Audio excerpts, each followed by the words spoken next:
It's a central shift from a focus on what you think and feel to how you relate to what you think and feel.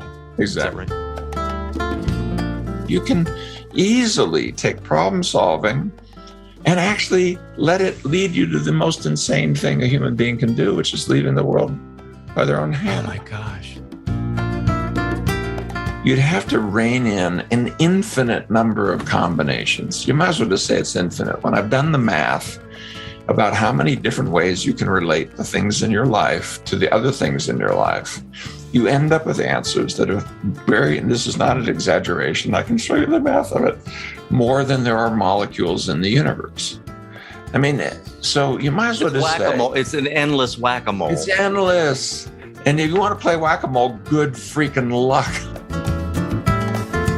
Hello, everyone. I'm Larry Weeks. Welcome to another episode of the Bounce Podcast. Today on the podcast, my guest is Dr. Stephen Hayes.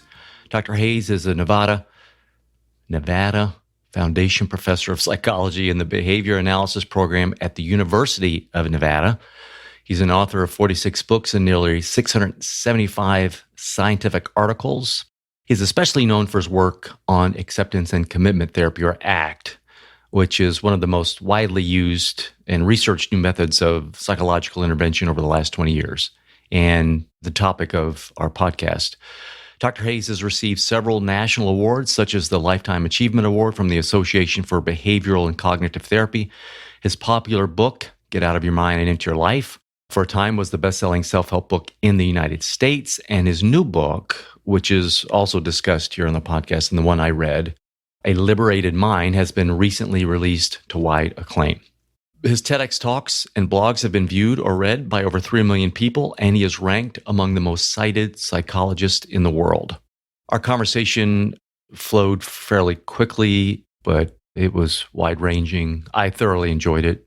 But some of the topics that we cover, I start off with on recent depression rates and how the pandemic has affected all that, and what he thinks is exacerbating the problem of depression, anxiety. And we talk about the differences between sadness and depression, or, if a distinction even matters.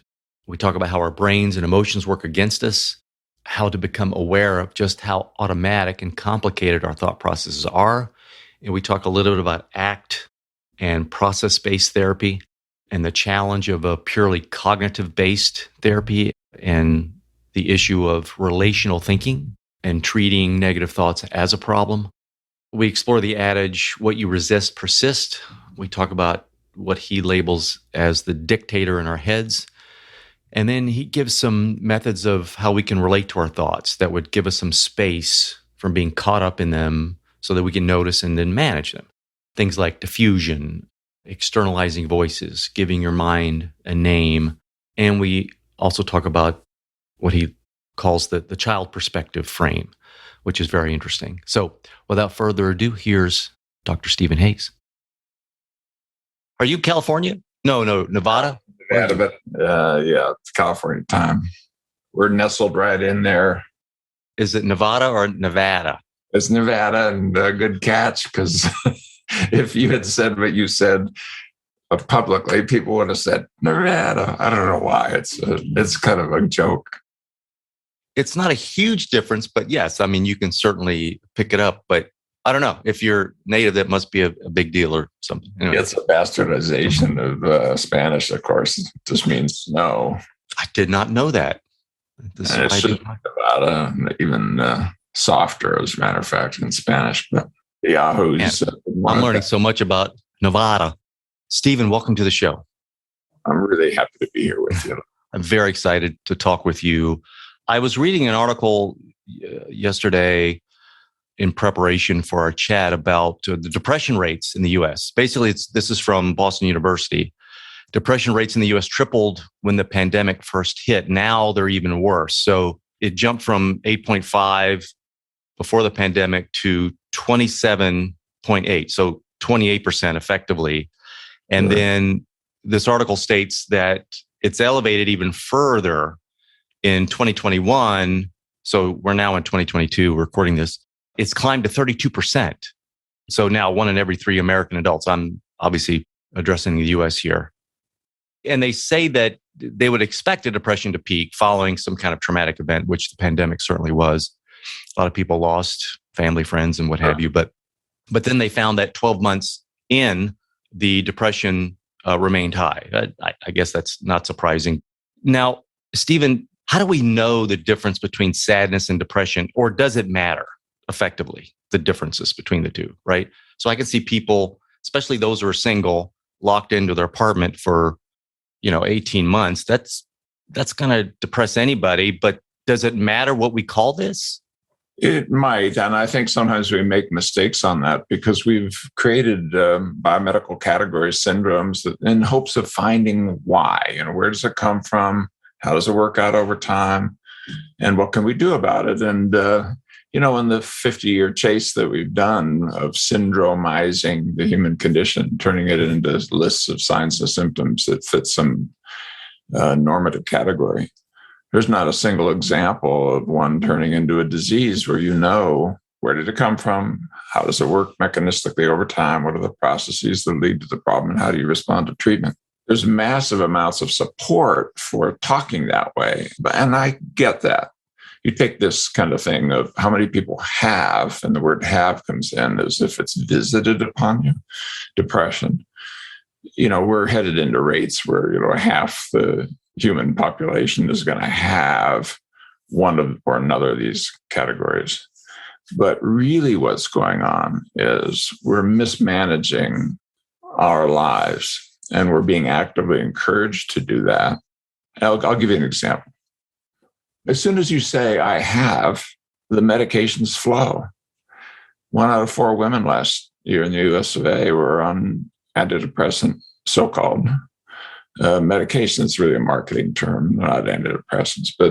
And I don't want to light my hair on fire about medications, but I've even done trials helping clinicians be more flexible by using them. But does it make sense if you go out and you catch fish in the local stream that you're going to eat antidepressants because it's in the water? No, that doesn't make sense. And we've run this thing out. And the year of COVID is sort of confronted with us where now I think we need to push the reset button and say, look, what does it mean to be human? What is a life worth living? How do I create one? And what are these cul-de-sacs that we keep crawling into that have these labels? How can we be more human with each other in ways that support a life worth living? And if you mismanage that, good luck, because the culture can only stand so much. The single highest reason for work absence and so forth last year was depression. These rates are not going down, they're going up. And I think it's because we're not managing our own lives very well. It's probably higher because people are probably saying I have back issues when maybe they're depressed, and there may be some stigma to, I think there still is, right? People saying, I don't know. Certainly it's probably better. As an interlude here, I was looking at some of your writings, and there was a course that you have out there. And I picked up, it was beautifully written, Stephen. You said, and I'm quoting you from, I think, an intro to this course. You said there's a paradox in the modern world. On the one hand, we have greater prosperity than we've ever had in the history of humankind. If you had to pick a moment to be born and you couldn't decide where, you couldn't do a better job than to pick right now. But at the same time, we have rising rates of anxiety, depression, and stress, plus behavioral health problems of all sorts. And our ability to manage our behavior is going down, not up. Therefore, we have to create and this is what I really like. Therefore, we have to create modern minds for this modern world. We need to understand the underlying processes that take life trajectories in negative or positive directions. That's what acceptance and commitment therapy is all about. I just thought that last phrase, create modern minds for this modern world, was perfect. Yeah, because we're, at the one hand, the very same things that lead to enormous advancements, such as you and I having a conversation over how many hundreds or thousands of miles we don't even need to think about. We're just having a conversation. That's an amazing thing. It also means that you can see anything going on around the world very, very quickly, including some of the most horrifying things. And the camera will push upon you, taking the perspective of that Syrian mother with her 3-year-old who drowned when he fell off the boat, et cetera, et cetera. So we're constantly being exposed to pain, to comparison, to judgment. And the solution that we're offered is commercial culture, and enough likes on your Instagram post and maybe the right beer or car or whatever. And, those are not wise answers. So how do we deal as human beings with a situation in which the most powerful psychological challenges that you can imagine are now visited upon your 8-year-old every day at levels that your grandpa never saw in his whole life unless he went to war? I mean, how do you do that? Well, you better not do it by just pushing commercial culture and labeling it and saying, I've got this or that condition. You need to really dig into, what are you doing with your life moments? Yeah. Where's your attention going? How open or closed are you to emotions? How much do thoughts dominate and hook you? Can you focus on what's important and get your feet moving in that direction? Yeah. What are your values anyway? What do you want to be about in your life? If you don't show up to those processes and kind of give yourself, with help, some good answers to them, well, you're going to have a hard time in every area, not just mental health, but behavioral health. You won't be able to diet, exercise, sleep, etc. Not just that. If physical challenges show up in terms of disease or whatever, you won't manage them well. Not just that. You're not going to run your business well. You're not going to be able to run your relationship. You have relationships that really matter and grow. And so we've now really dug down to a small set of processes. When I say we, I mean the behavioral scientists, that do predict whether or not you're headed into a cul-de-sac or headed into prosperity. And we need to put them into our lives deliberately. We need to learn those skills. And, ACT is just a name for one approach to doing that. But there's a lot of good ones out there, and the processes are shared with a lot of different methods, not just psychotherapy, but other methods.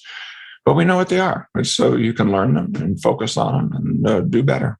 It's like biting on a molar that's coming through. There's something about it that's attractive. I mean, you look at the amount of anger that's out there in the world right now, politically, otherwise, just look at it, it's there. But yeah, people actively searching out the things to be angry about. Just look at where they go with their search terms and their... Well, there's something about a train wreck that draws your attention. Yeah. And so that ain't it awful thing. And you lie with your friends about how awful it is. And the friends get organized by that. You no longer want to be with people who are upset about things you're not upset with. You want to be with people who are upset about things you're upset with. And, that feels good in the moment, how ridiculous this person is, or that politician, or that decision, or whatever. And then you go home and you feel even more as though you live in a world that's alien or strange or not supportive of you. We better do something about it, because it isn't just the rates of depression, et cetera. I mean, it's things like suicide. It's things like people not being able to work effectively and being on disability. And look at all these rates around the world, in the developing world even, but the developed world especially. That paradox, that kind of mocks you. Success doesn't protect you from it. It seems to make it even worse. These statistics are going in the wrong direction. So for us to change directions. If we don't, I think the stats are not going to change directions either. I would love for these, as we get into it, some of these, I'm just going to call them practices or mental skill sets. I wish they were in high school taught. I wish it was curriculum, right? I wish, say, okay, now you've got all these feelings coming up and what have you. How do we deal with them? Well, it is getting into the schools, some processes, and in some areas. A colleague of mine has been doing work with emotionally disabled children and children on the spectrum in terms of autistic spectrum disorder, et cetera. And it had such an impact that in Illinois, where he does this kind of work, I went and visited. Entire school systems now have required classes on some of these processes. Our medical school here at the University of Nevada has required classes on ACT, not as therapy for the students, but as the skill set and ways of helping them to connect with the suffering of others, because that's the kind of job they have. I love that. That's very encouraging. My wife, when the pandemic hit, she went on out school and started teaching, or she has a class on difficult emotions or conflict resolution. Her classes just filled up. Here's what I love about Liberated Mind and ACT, and I'm just going to refer everybody to Liberated Mind, this book you wrote. And I know there's earlier books that you have on ACT, but it just seemed very comprehensive to me. But what I loved about it, and I want to start here, is how the brain works against us in a sense. When I have time, and if I can catch the thought and I'm okay, I can dispute it and I can see the distortions.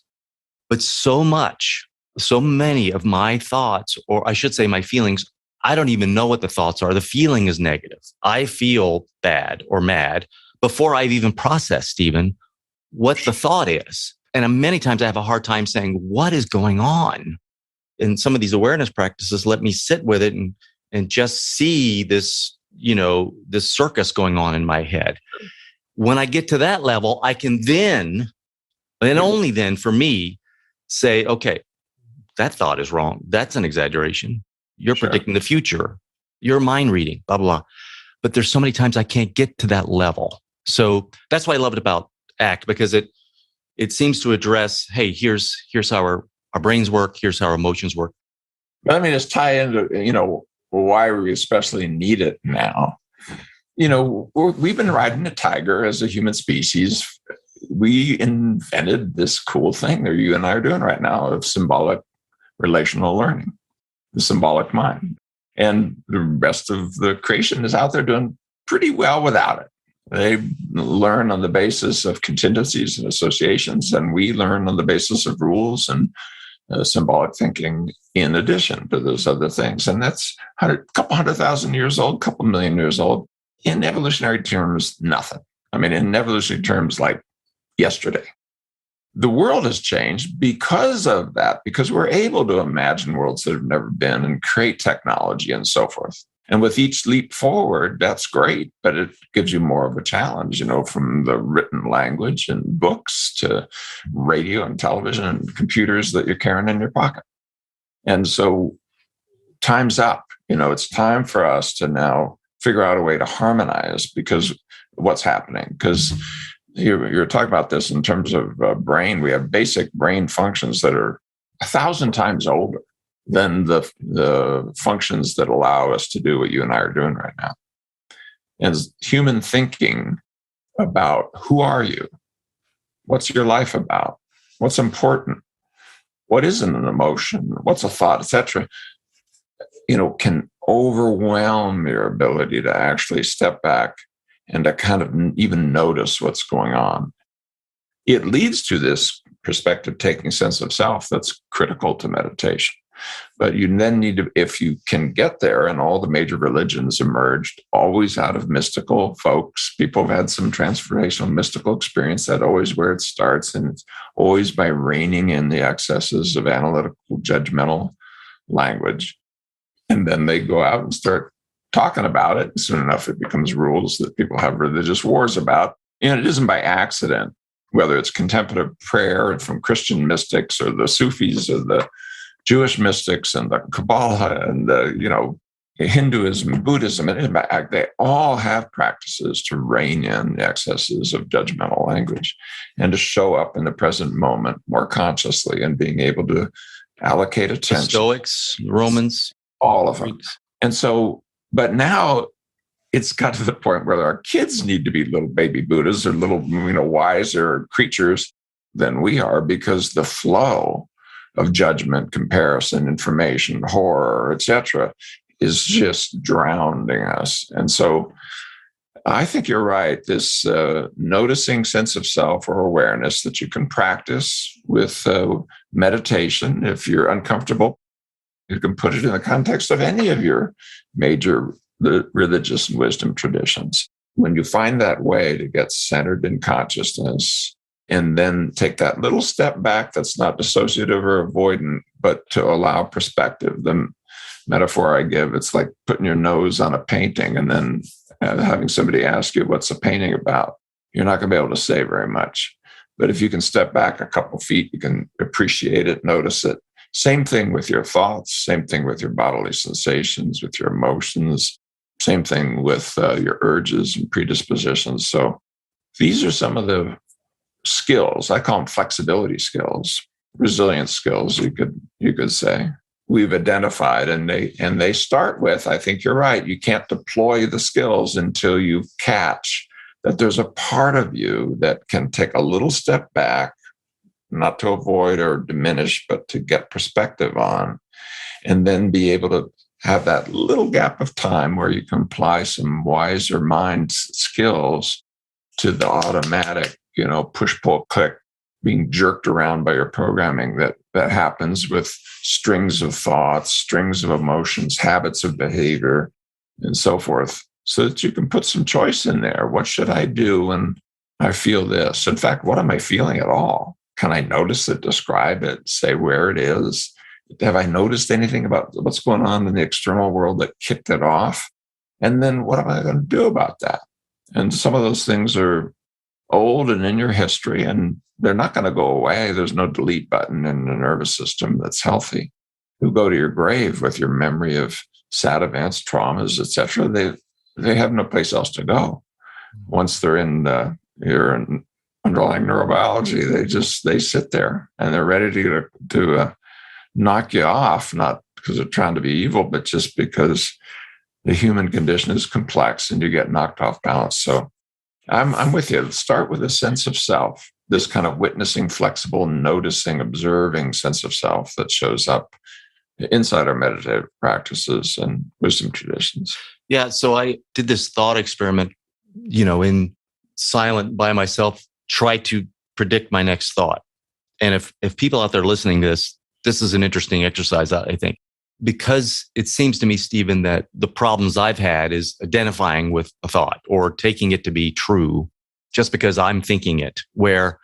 So someone challenged me to say, okay, Larry, just spend some time, see if you can predict your next thought. I could not predict. So, and it seems simple and maybe intuitive to most people. I don't know, but it kind of proves the point that these thoughts are automatic.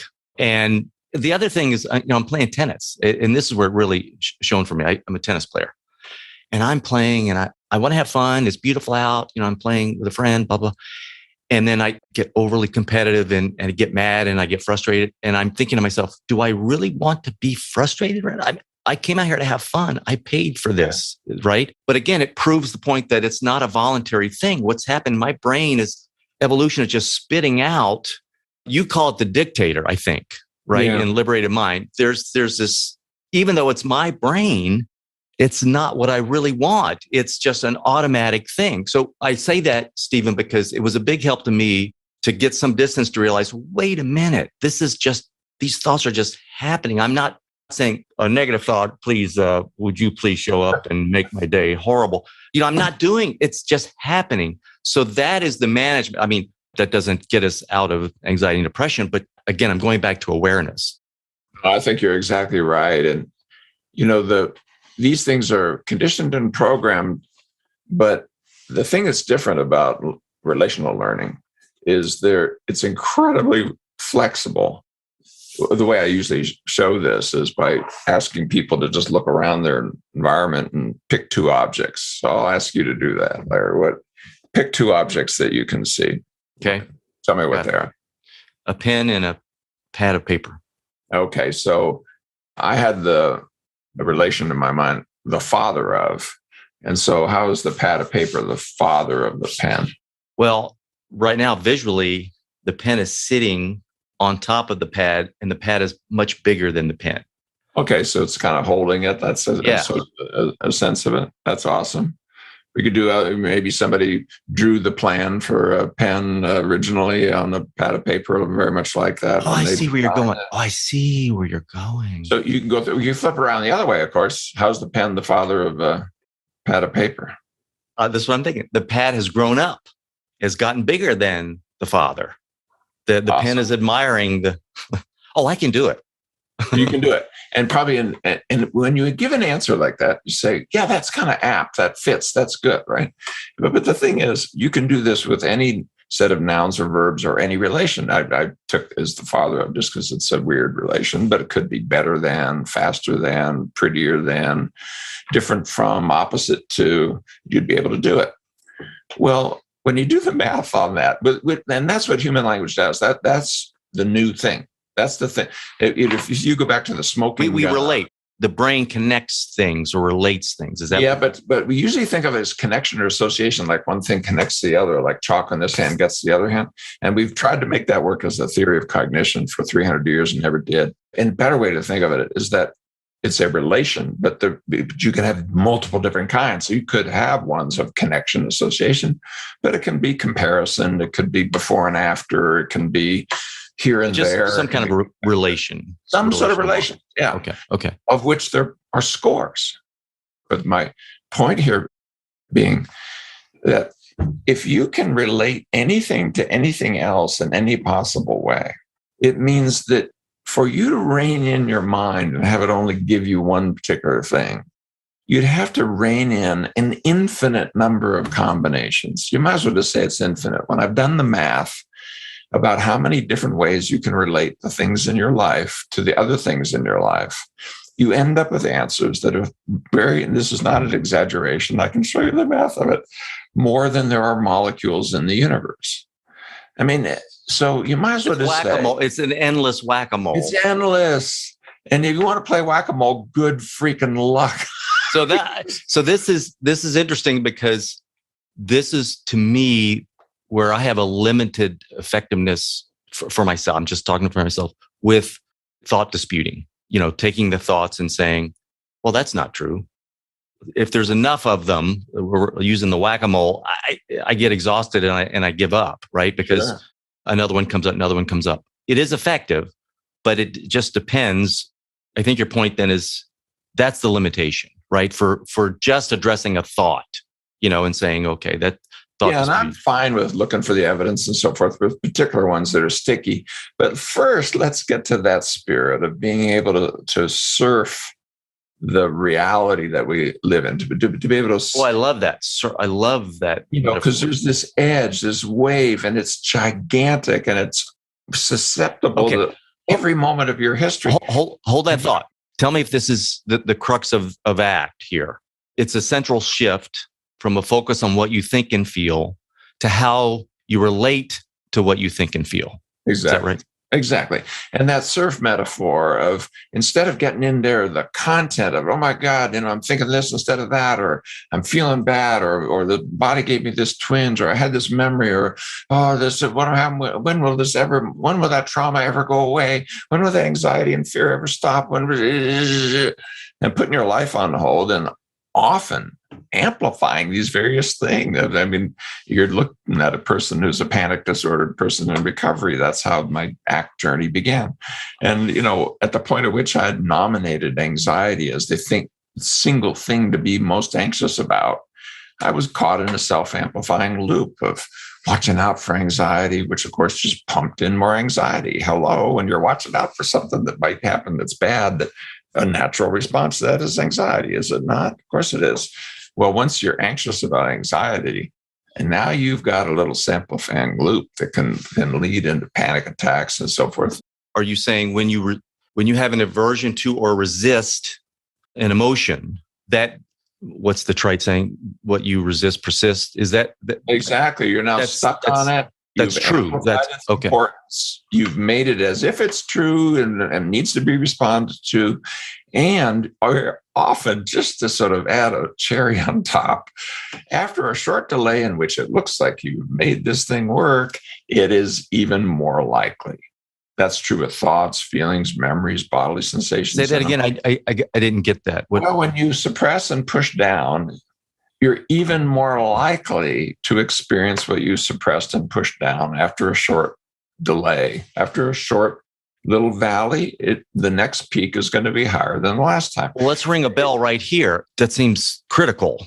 If I just said, Larry, don't think about your underwear. Just don't think about your freaking underwear, okay? It's really, really, really important. It's weird. We don't like you thinking about what kind of weirdo is thinking about his freaking underwear. Don't think about your underwear. So push it out, whatever color it is, whatever shape, whether boxers or briefs. Don't do it. This is really, really important. You know, weirdos do this. This is a mental disorder, by the way, underwear focused disorder. You probably, it's getting worse, but don't worry about it. We've got a medication for it. For 5 minutes, you can have a UFD. But you come back 10 minutes from now, I guarantee you're going to have thoughts about your freaking underwear. Why? Because some old bald guy gave you this weird agenda. And because that agenda has an impact, it makes it more central, more focused. It's like a bad telephone commercial. Am I there yet? Am I there yet? Am I there yet? And every time you ask the question, you have to remind yourself of where there is, where you don't have that thing that it shall be unnamed, because if you name it, you're going to have it, because that's how relations work. When you have a symbolic connection to something, guess what you are reminded of? And so just having a rule, I don't want X, means you're going to have more of X as soon as you know what the X is. Okay. You're going to have more of it, not less of it. And you're going to groove a neurobiological pathway to it in more and more situations, which means you have more and more reminders of it, easier and easier access to it. It's closer and closer over time.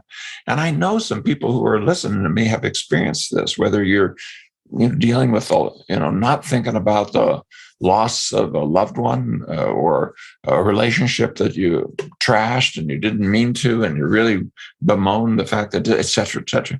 Next thing you know, it gradually becomes like a central focus of your life. And this is how.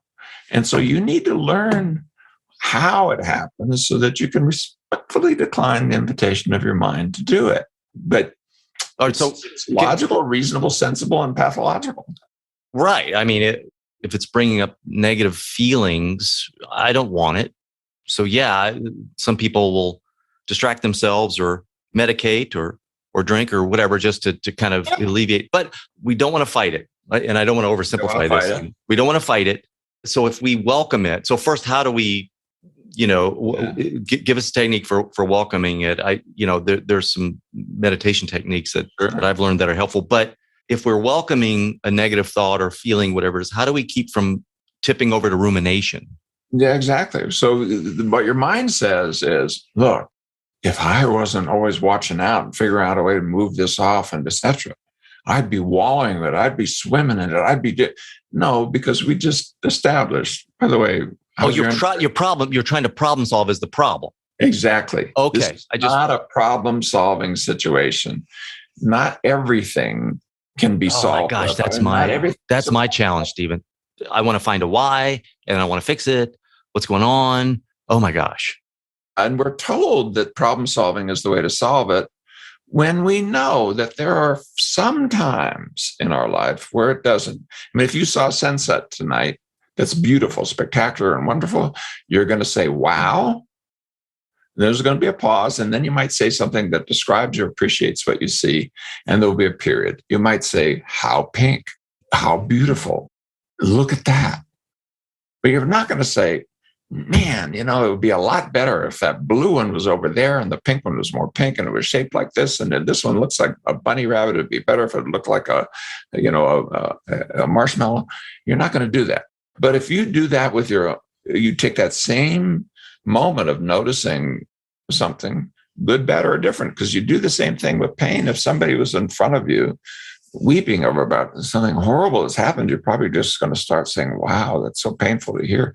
You're probably not going to say, you're bumming me out. You're thinking about this wrong. Stop talking about this.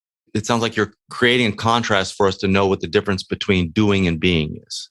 Right? Yeah. Or watching versus problem solving. Appreciating, being in the moment and being able to describe and appreciate. It's not that you have to become nonverbal. You've got language there, but let's learn when is problem solving, which is what are the attributes, what are the before and afters that would lead to a better or worse outcome. That simple set, which 3 and 4 year olds have.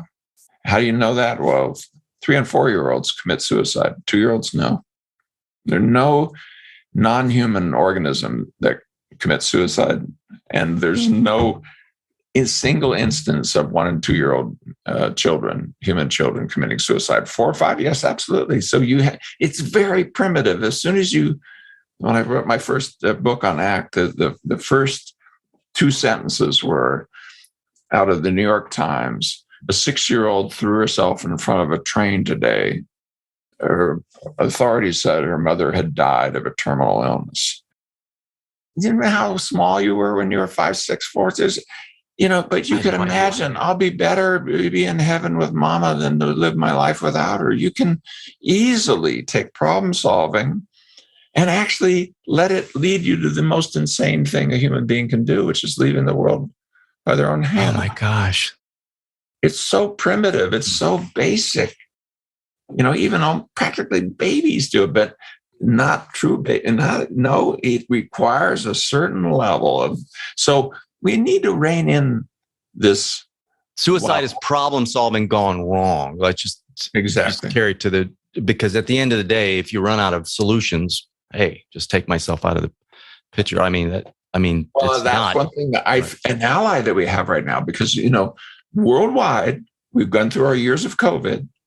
Worldwide, everybody knows something's up. We need to learn something. You don't know anybody who isn't stressed out, who isn't challenged by the last 2 years. Let's focus on what we especially need to do in this moment, which is time's up. Time is up. We need to bring it. We need to bring our best. We've got to change the language to resilient mind or modern mind or something. In other words, we focus on anxiety, depression. We should. It puts it over here in the therapeutic world versus the skill set world. I don't know. It seems. And it's like, and here's a really cool thing that we've learned.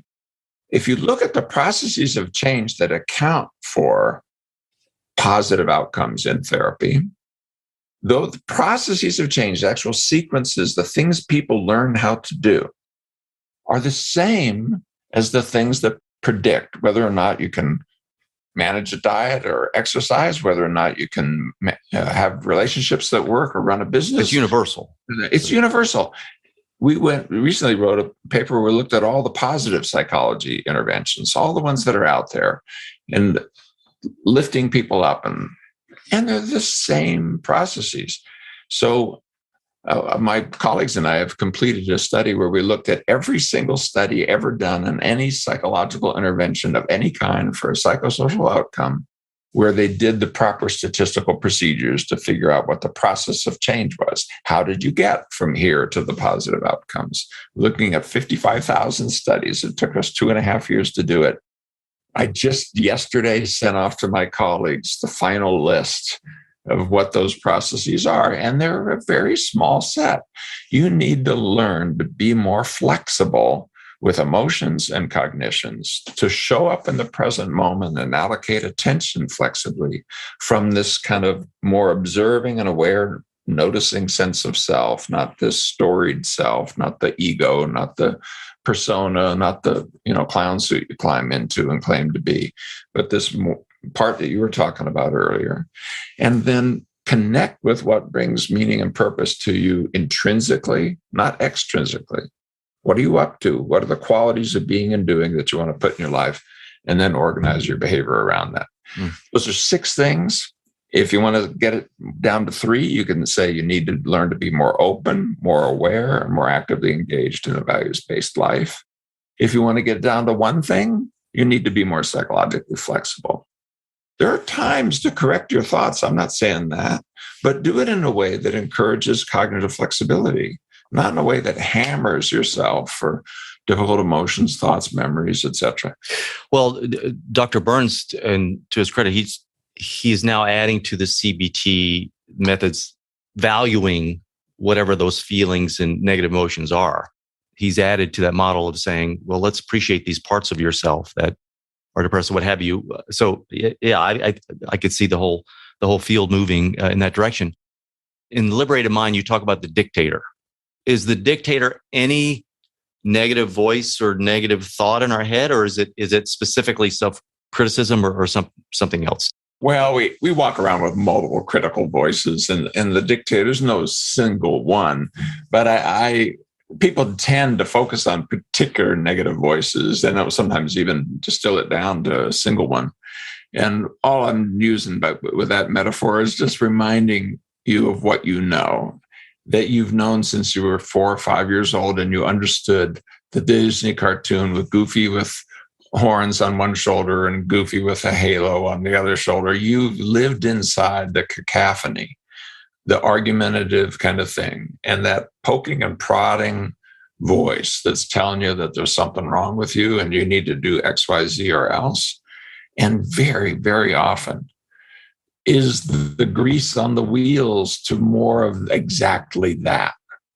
It looks like it's a solution. It gives you the analysis, tells you why, you follow it, and then you end up right back where you started, except a little worse off because now moments have been delayed. Moments of love and connection and contribution have been put aside while you're fighting a war inside your freaking head. And so if we can catch the voice that's constantly pushing and prodding us to do what we know by experience is unwise and long run won't give us the goods that we want, we have a little moment where we could step back, open up, notice our thoughts.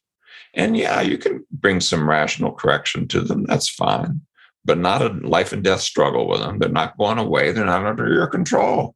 Learn to surf it and ride the edge and use them when they're useful and let them go when they're not. And do the same thing with emotions, do the same thing with bodily sensations, do the same thing with memories. But then come into the present moment. And with that flexibility to allocate your attention, focus on what's important. What are the qualities you want to put in your life? In this moment, in your behavior, what are the qualities of being and doing? What would it take to do that? Okay. It's a simple formula, but if you follow it, life opens up. And if you don't, it shuts down. All right. Devil's in the details here. So I would say the ways that you notice it, it's old, familiar, lifeless. You disappear into it. You go mindless. In the past, when you've done it, it hasn't paid off. You get a sense. It's like an odor or a taste. You can't do it analytically and judgmentally because now you're playing on the same playing field where it can out argue you, because it's exactly that repertoire of arguing, problem solving, figuring out, projecting, categorizing, evaluating yourself, right? But what you can catch is, hey, I've been here before. This is familiar. That one that this could be a feeling. This could be a feeling as well, right? Versus because sometimes I can't identify, or yet nothing yet has appeared very brightly in my consciousness, but I'm feeling restricted, or I feel something's going on. Feel it kind of. That's okay. I can. Okay. Yeah. I think you can feel it in your body. I think when these kind of wisdom traditions that ask you to do things like start with a body scan and being able just to attend to what is your actual experience, really help in sort of, when I said old, familiar, lifeless, it isn't so much judging the voice and saying, oh, that, you're already into the voice by the time you get to that, but you may be able to feel that there's something afoot here. You're entering into a space. Well, here's one, a measure that's actually quite reliable. How vital are you feeling right now? When you're headed into the space that brings you down, vitality is like plummeting. So that's a key sense of metric. Your sense of aliveness is being diminished. Is vitality, is it an openness as well? Is vitality expansive? I'm not. Yeah, vitality is, I think, that sense of energy and expansion and connection of life itself, of being part of something. Yeah. So constriction. So that I'm just throwing a bunch of things out here. So constriction could be maybe a little warning flag that, hey, dictator, somewhere. Okay, somewhere in there. This is great. This is helpful. Sometimes it's like an implicit cognition. You haven't even caught the cognition. Tapping on the shoulder. Yeah. It's just tapping you. It's walking. Okay. Exactly. This is good. All right. But if you slow it down and if you open it up, there it is. The same old cognitive pattern, the same old schema, the same old thought pattern, the same old network. And it's drawn you into yet another round of more of the same. Now, so we've given some heuristics here of how to identify dictator has arrived or is knocking on the door and we're about to get lost or pull down into a spiral or whatever, right? Or escalate into some anxiety staircase here. But how do we distance? You have some techniques, I think specifically one called diffusion. Diffusion's a fun one. You need to make sure that you don't treat it as self-ridicule, because it is fun. And it isn't self-ridicule. You're not ridiculous. You're just human.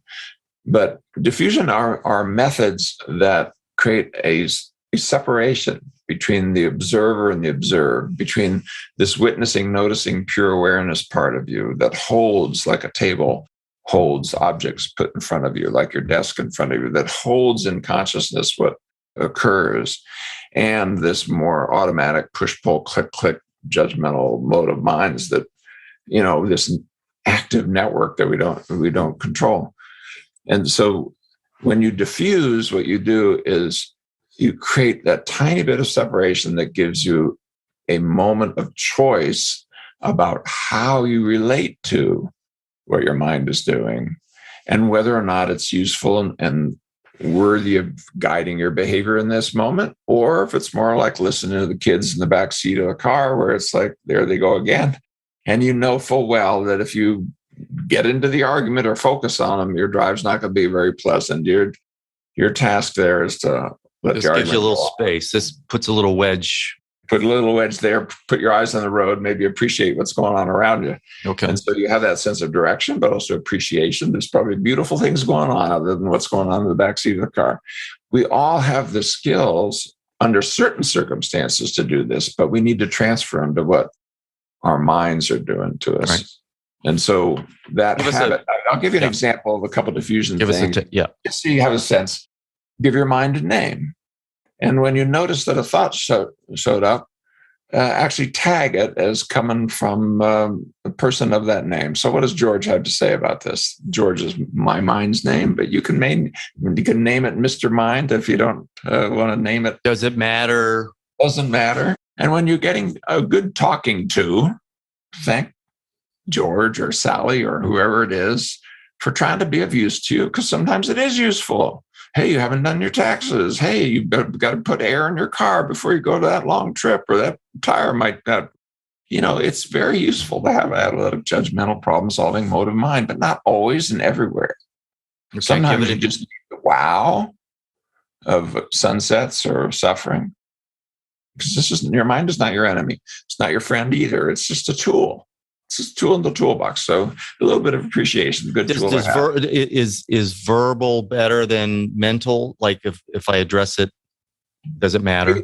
But I actually like doing some of these things out loud. I like to do them out loud too, and I don't care. But some people may think I've lost it. But you can do it just mentally. Okay, it does work. All right. Okay, so let's say you got a sticky thought. There's really something wrong with you. You're never going to be loved. Nobody really likes whatever the thing is. You've got something like that. What can you do with something like that? Well, you might do something like this. Distill it down to a single word and say that word over and over again for 30 seconds, at least about once per second, but not with a rhythm, just fast or faster. It sounds crazy, but just try it. Like, I'm such a loser. I'm unlovable. Okay, say unlovable out loud, fast for 30 seconds and just see what happens. And I can tell you what's going to happen, which is the sense of believability and truth diminishes. The sense of distress, impact, pushing, and domination follows right behind it. Slightly different curves. Why does that happen? Because language requires sequences of meaning to create these networks and structures that then look even bigger than us. I mean, they're in us, but we can create them as if they're outside of us, 100 times bigger than us. Like there's a monster that's telling you what to do. No, it's just your brain making connections using these symbolic tools that we created 200,000 to 2.8 million years ago. We know it's that distance because the chimps don't do it and humans do. So this is an invention. It's wonderful. It's great to have. It's great for our science and being able to do things, but it's not so great for peace of mind and purpose. And if you really want to connect with who you are, peace of mind and purpose, you're going to have to do something bigger. So repeat it. Titchener, the father of American psychology, came up with this. He had this context theory of meaning. We were the first to use it therapeutically. And it's been tested now in something like 40 studies. And is a very reliable, quick way of getting just that little gap of separation. So if a thought is like you're a loser or Yeah. whatever. Just say loser, loser, loser, like Yeah. in succession for how long did you say? 30 seconds? seconds is a sweet spot. If Okay. you do it less than that, it doesn't have the full impact, and at least as fast as once per second. It tends to take the air out of the. Reminds me of a group I had where I had this tatted up, leathered guy in a drug addiction facility, 28-day program, and we're doing this little thing about, what are this person's values? What does he really want? And he says, the only thing I want is no one to F with me, except he didn't say F. And he puts his hand like a gun, like this, nobody F with me. Yeah. This is a guy who's a dealer, addicted to drugs in a 28-day program.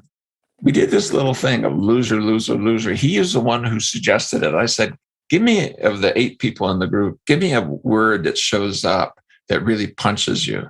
And this was like a couple hours into now doing some therapeutic work with him as a group. And he suggested loser. We all sat there and said loser, loser, loser, loser, loser as a group, including me, for 30 seconds. Not an hour later, I asked him to get up and once again say to the group what he really cares about.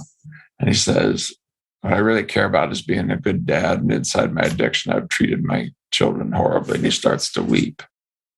Sometimes we're into a story so dominantly that we're willing to do things or go to places that we know are not healthy. No, we F's with me.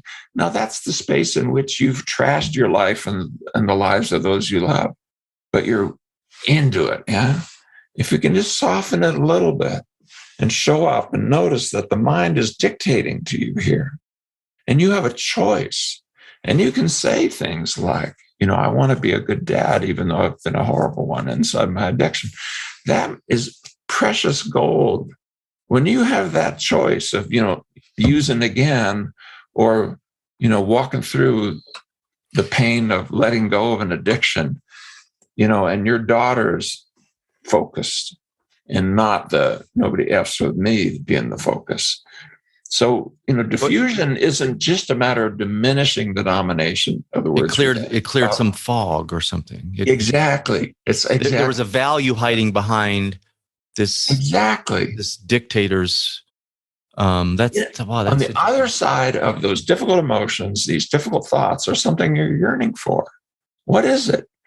I mean, I know as a panic disordered person that covered on the other side of my social fears and anxieties, it was wanting to learn how to connect with people and to be loving and to be loved and to have relationships that work. And that, I've not. It's the wizard behind the curtain. The dictator's the wizard behind the curtain. Yeah, exactly. You got to pull that curtain back. I need to read this because it had an impact on me. It was this may have come from Liberated Mind, and I'm just going to read this because it's a child perspective. So you take a difficult thought. This one really hit me, Stephen. You take a difficult thought that goes way back, a long way in your history, and picture yourself as young as you can while having that thought or others like it. Then in your imagination, have those words come out of that child in the voice of you as a child. Exactly. I mean, just reading that, I didn't even have a thought in my head, but I was like, that would stop me in my tracks as to what the hell are you doing? Yeah, I have a TEDx talk where I ripped through 12 different diffusion methods, and that was the last one. And the reason why I stopped there is that I don't want it to stop with giving your mind a name, word repetition, singing your difficult thoughts to the tune of happy birthday, all those kinds of things, because I don't want it to stop with self-ridicule. I want it to sort of stop with this deeper kind of thing, that bringing this wow kind of observe and describe mode of mind, even to your own suffering, even to your own self-judgment, even to your own self-loathing. And when you do that, when you go back to how old some of this stuff is, and you learn some of these things before you were protected, you really didn't have a good choice in the matter. It goes way back. The stuff that punches us most with the most difficulty almost always goes way back. And so, get that kid in the room. And I've hardly met a single person who, when they hear those judgmental thoughts like I'm unlovable or life's unlivable or whatever, from the voice of the child they were when they first started having fears and thoughts like that, I've not met a person who doesn't feel compassion for the parts of them within that are suffering. And that diffusion space is about self-compassion. It's not about self-judgment, not about self-ridicule. It is funny sometimes because we're funny creatures. I mean, it's okay for it to be funny, but it also is that sweet, sad, poignant thing of the human condition. The reason that we tear up, when we see the wedding vows and we know full well that they're going to be arguing like cats and dogs just down the road, but there's something so sweet about it. Or when a baby is born and we know that baby's going to suffer just like us. We were just once sweet babies ourselves not so long ago. Yeah. Yeah. Can we bring this kind of quality of openness, the poignancy and the sweet, sad quality of life? And in there, difficult thoughts, feelings, emotions have a place. They orient us to things that are important. I mean, if you were abused as a child, you know that not being abused is important. That's a gift. It was earned in a horrible way, but that's a real gift. If you've betrayed others in some way and feel guilt and shame about it, that's a gift. It's a painful gift. So can we create a place where we get to learn from our experiences, show up in the present, be whole persons, and to care about things we care about, to have that kind of forgiving, of giving ourselves what went before we lost our innocence? Can we go back there now, not in this way we did originally because we were ignorant, but in the chosen innocence of a fresh start with your mind and your feelings and your programming, doing all this stuff? Okay, I got all that. Thanks, George. You tried to help me here. I get it all. What's important right now? And can I step forward and do that? Can I actually put into my life's moments an act of love and contribution or appreciation or creation or whatever it is you want to spend your life doing? If you do that, all these struggles that do, where you're waiting for your life to start after the struggles have gone away. It started already. It's happening now. Every second that the clock ticks is another life moment. Let's fill those life moments with what you want to fill them with, not by subtracting the negative, but by empowering yourself even to use what is negative to orient you towards the kind of person you want to be and the kind of life you want to live, and start living it. And it seems my first book was Get Out of Your Mind and Into Your Life. Yes, because you talk about, what's cool about this is you talk about you don't have to wait for the depression, the things to go away. Yeah. You can carry on your life, take those, they're going to come along. It's just a matter of how do you live alongside them and react or not to them, which is it's sort of paradoxical. It seems like once you're able to do that, they do lessen. That is the Achilles heel of these negative emotions. And again, don't let me put words in your mouth. It's important that I not invalidate how hard that can be. But the fact is that we're living inside these cages that are printed on rice paper. They look like real cages with real bars, and there's nothing we can do until, but there's this pivot, this shift of perspective, and a new way forward is a microsecond away. I don't mean that to be invalidating, like, oh, you should have solved your problems. It's nothing. Snap your fingers. It's not like that, because the mind is so encompassing and so tricky and so elaborated, and we can't get rid of it. We need it. And yet you have a life right ahead of you right now. That is the kind of life you want to live, not in the Candyland version of, manna falling from heaven, but in the real version of picking a direction that's of importance to you, and with your history as it is, taking that next step and the next step and the next step, allowing your history to empower you instead of chaining you down. Wow. Stephen, this has been very helpful. And there's so much, and I just want to point people again to the book, Liberated Mind. There's a ton of practices, I'll call them. Yeah. And this is all evidence-based. I mean, I looked at your Google Scholar profile. It's, the citations are numerous. There's a Japanese form of therapy called by a guy named Morita. Have you heard of this, Sure. Stephen? Yeah, Morita has some overlap. I mean, and it's older, and it Well, I was going to say yes. popular in Japan even, but it has some wisdom inside it. And Morita, like almost all of 500 years ago, the Islamic world had a form of psychotherapy that is shockingly, we didn't call it psychotherapy at the time. Well, melancholy has been around for ACT.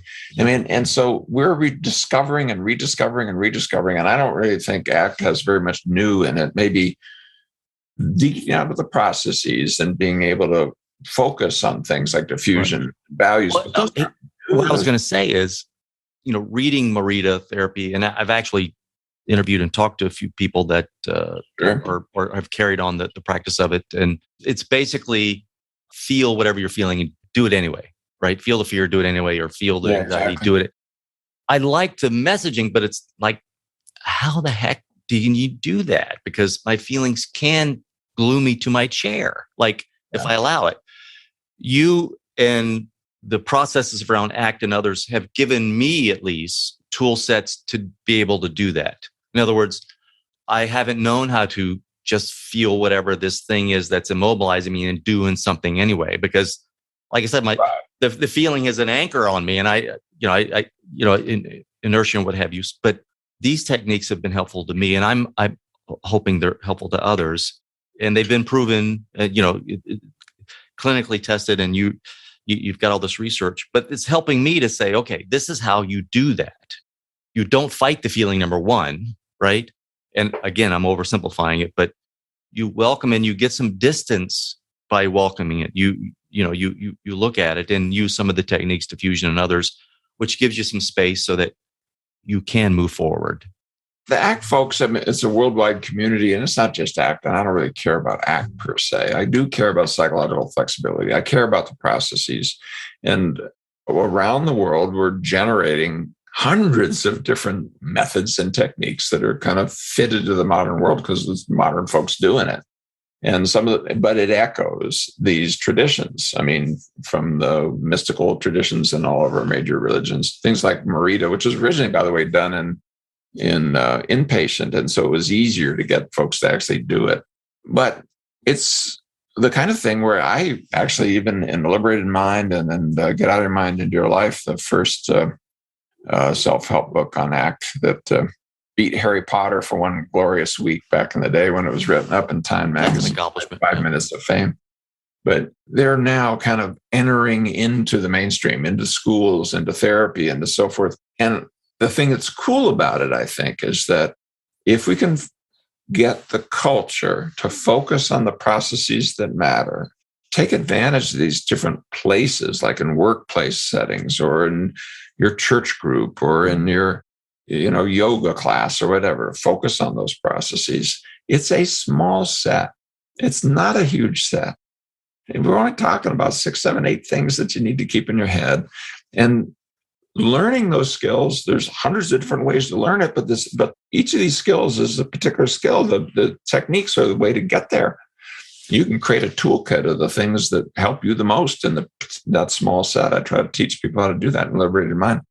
And then life turns into this learning opportunity. Life becomes your therapy. You may still need a therapist. I'm not saying that, but there's moment after moment, like when you're feeling angry and on the road about that. Wait a minute, what am I doing here?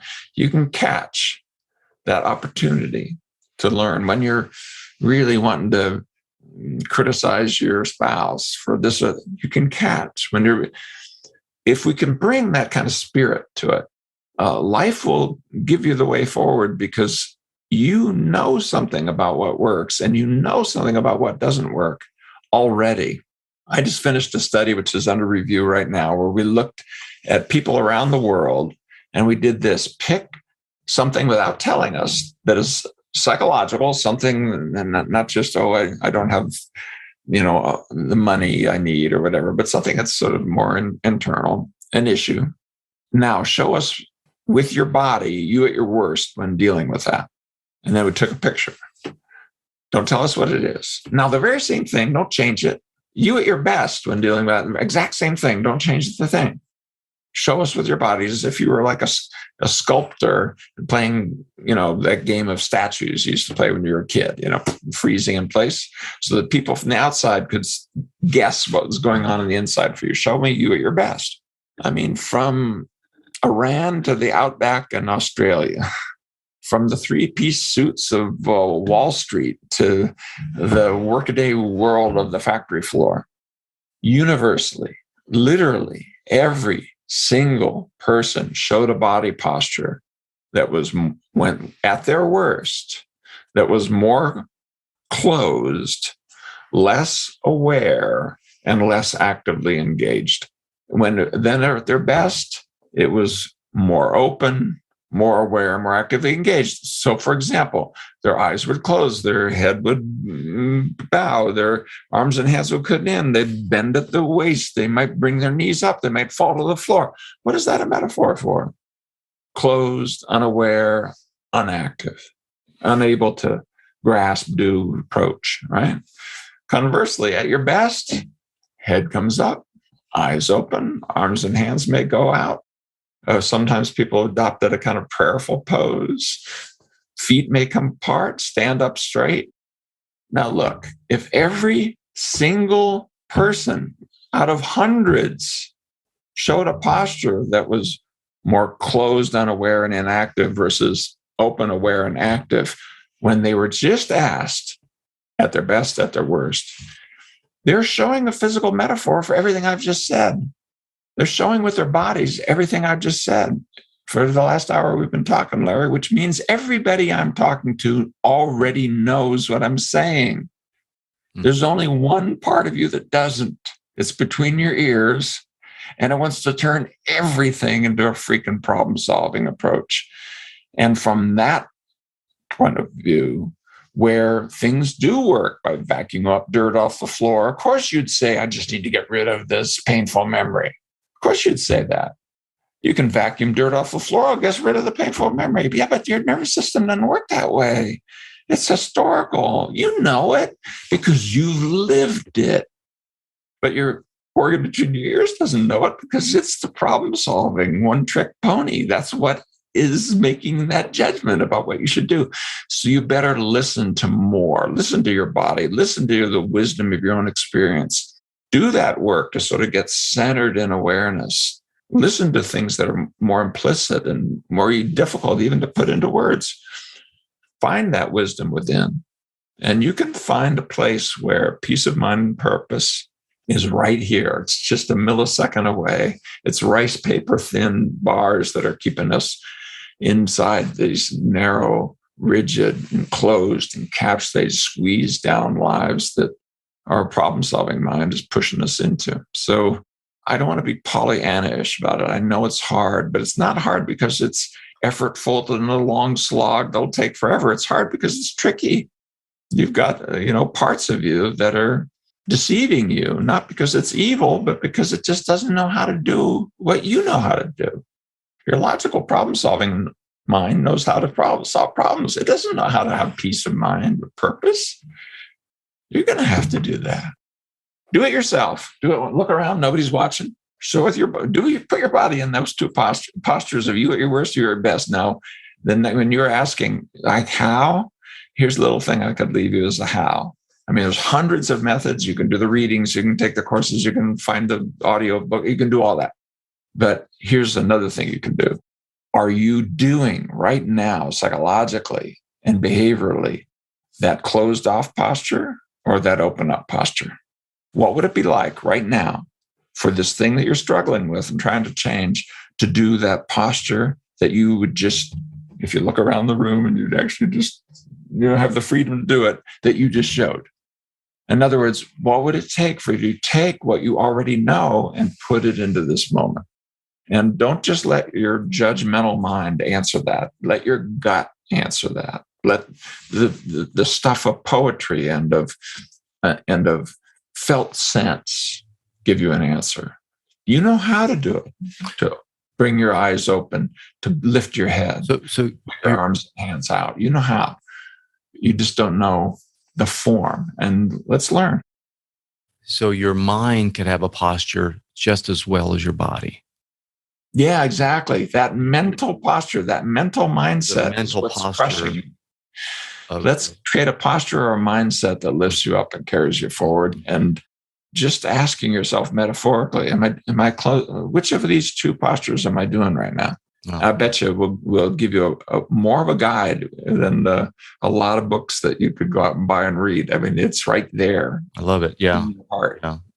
This has been great. This has exceeded my expectations, Stephen. Thank you. I enjoyed the conversation very much. And I just let people know that, if they want to follow my work, you can go to stephenchayes.com. I don't spam people. You can just say, yes, please send it to me. I'll send you my clinical newsletter. If you don't want to do that, just search psychological flexibility or acceptance and commitment therapy or acceptance and commitment training when we're using it outside of a therapeutic context. Be careful there's some unfortunately counterfeit books out there in Amazon and stuff that are skimmed from the internet and sometimes actually say things that are exact opposite of what I think should be said. So make sure that you're looking at some real authors and the ones that have done substantial things. And if it isn't at least take what you've heard here and begin to see in whatever you are doing that you found useful. It's your meditation practice or your yoga or whatever it might be. And see if knowing what these processes are might be of help to you and keeping your eye on what's important. So I invite people to help humanize this culture that we've got, because it's all of our work to do it. It isn't just, you can't tag that just to the therapists, the shrinks, et cetera. This is something that we need to do as a human culture, of figuring out a way to soften, to awaken, to make more values-based the culture that we live in.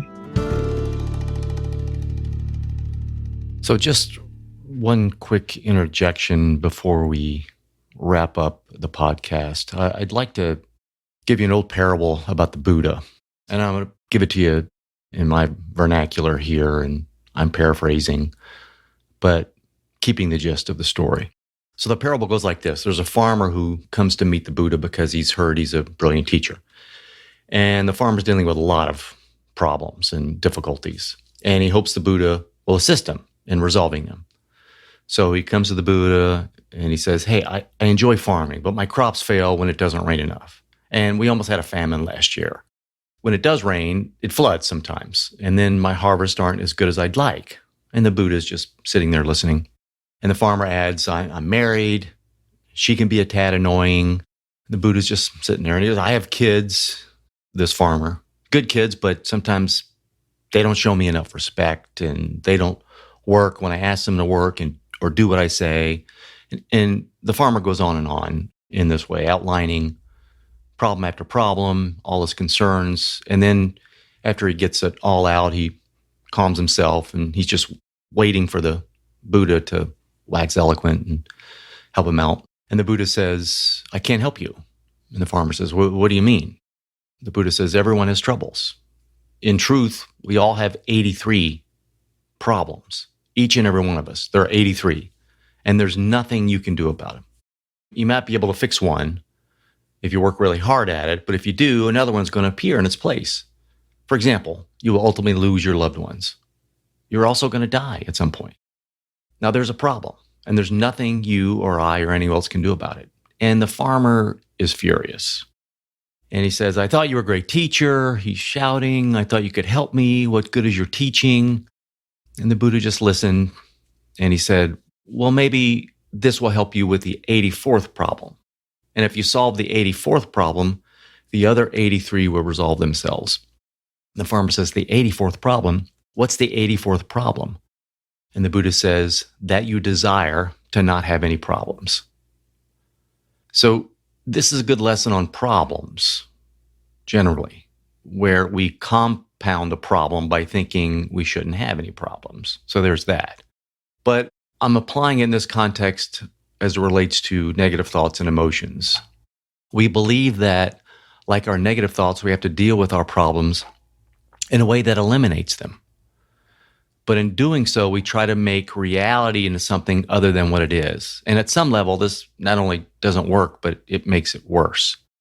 Hopefully this podcast reframed how you think about your relationship to your thoughts and emotions, and how a strong aversion to negative thoughts or emotional states can make it worse. And if you listen close enough, Stephen has some advice on what to do about that. So I just want to leave you with that, and we'll talk again. Well, that's a wrap. Thank you for listening. If you enjoyed it, do share it with your friends and on your social platforms. Big thanks to Sam Williams, my audio guy, and the beautiful bumper music you're hearing is Michael Petrovich's Bella Luna. For all my show notes or resource links, visit larryweeks.com, and we will talk again soon.